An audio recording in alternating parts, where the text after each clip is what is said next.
आतंकवादी संगठन हमास को अब ताकत बढ़ाने के लिए ईरान और अरब देशों का समर्थन मिलने लगा है। दरअसल हमास ने गाजा में अपनी ताकत बढ़ाते हुए ईरान और लेबनान के हिजबुल्लाह जैसे संगठनों से धन और प्रशिक्षण प्राप्त किया है, जिसके बाद अब हमास की मिनी आर्मी नरसंहार की प्लानिंग कर रही है। हमास को खत्म करने के लिए इजरायली सेना ने गाजा में अपना अभियान शुरू कर दिया है। हालांकि इस मिशन में उसे सालों से प्रशिक्षित एक सक्षम प्रतिद्वंदी का सामना करना पड़ेगा, जो चुपचाप अपनी ताकत बढ़ाता रहा। हमास को अपनी ताकत बढ़ाने में ईरान और सहयोगी अरब देशों का गुप्त समर्थन मिलता रहा। 6 दिन पहले दक्षिणी इजराइल पर हमास का घातक हमला 2007 में गाजा पर नियंत्रण हासिल करने के बाद से प्राप्त सैन्य विशेषज्ञता का एक विनाशकारी प्रदर्शन था। ये योजना और हमले की भयावहता के लिहाज से अभूतपूर्व था।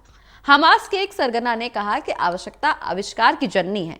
उसने ये भी कहा कि समूह ने लंबे समय से गाजा में अपनी ताकत बढ़ाते हुए ईरान और लेबनान के हिजबुल्लाह जैसे संगठनों से धन और प्रशिक्षण प्राप्त किया है। हथियारों के आयात में कठिनाइयों का मतलब है कि पिछले 9 सालों में हमने अपनी क्षमताएं विकसित की हैं। अब हम स्थानीय स्तर पर हथियारों का निर्माण करने में सक्षम हैं।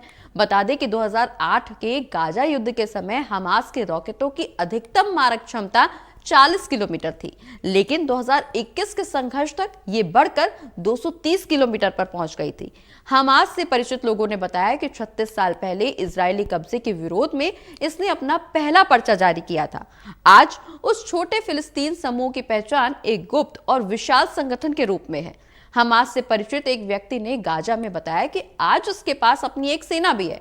हमास के नेताओं, क्षेत्रीय सुरक्षा अधिकारियों और सैन्य विशेषज्ञों सहित समूह के 11 लोगों के साथ एक इंटरव्यू किया गया।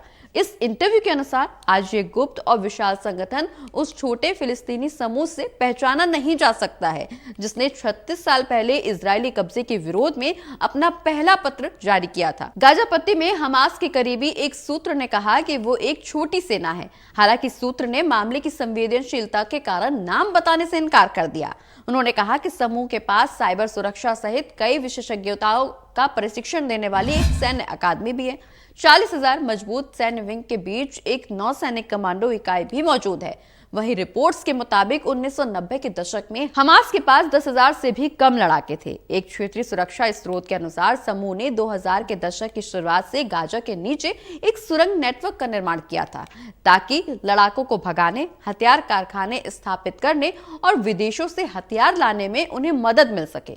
हमास के कार्यकर्ताओं ने कहा कि समूह ने कई प्रकार के बम, मोर्टार, रॉकेट, एंटी टैंक और एंटी एयरक्राफ्ट मिसाइलें हासिल कर ली हैं। पिछले कुछ सालों में बढ़ती क्षमताओं ने तेजी से घातक परिणाम उत्पन्न किए हैं। बता दें कि 2008 में अपने घुसपैठ के दौरान इजराइल ने अपने 9 सैनिकों को खो दिया था, जिसके बाद 2014 में ये संख्या बढ़कर 66 पहुंच गई। वहीं ब्रिटेन के रॉयल यूनाइटेड सर्विसेज इंस्टीट्यूट के एक वरिष्ठ एसोसिएट ने कहा कि इजराइल घनी आबादी वाले इलाके पर अपने अपेक्षित हमले में हमास को नष्ट करने में सक्षम है।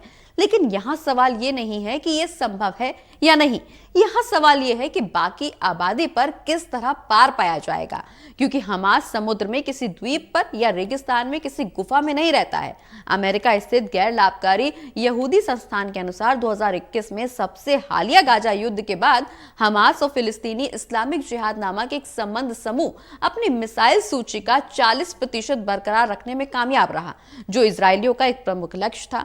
हमास के 1988 के संस्थापक ने इजराइल के विनाश का आह्वान किया था, जिसके बाद इजराइल, संयुक्त राज्य अमेरिका, यूरोपीय संघ, कनाडा, मिस्र और जापान ने इसे एक आतंकवादी संगठन के रूप में वर्गीकृत किया। वहीं पश्चिमी अधिकारियों के अनुसार ईरान के हमास ने अन्य फिलिस्तीनी गुटों और लेबनान के हिजबुल्लाह सहित अर्धसैनिक बलों के साथ इजराइल को घेरने की सालों पुरानी महत्वाकांक्षा को साकार करने में मदद की है। अत्याधुनिक हथियारों से लैस ये सभी फिलिस्तीनी भूमि पर इजराइल के कब्जे के प्रति लंबे समय से शत्रुता रखते हैं। हमास के नेता लेबनान और कतर सहित मध्य पूर्व के देशों में फैले हुए हैं, लेकिन इसका शक्ति आधार गाजा ही है। इसने गाजा वासियों से ये आग्रह किया है कि वो अपेक्षित जमीनी आक्रमण से पहले छोड़ने के लिए इजराइल के आह्वान पर ध्यान ना दें। लेकिन इसके बाद इजरायली बमबारी में गाजा में 1800 लोग मारे गए हैं।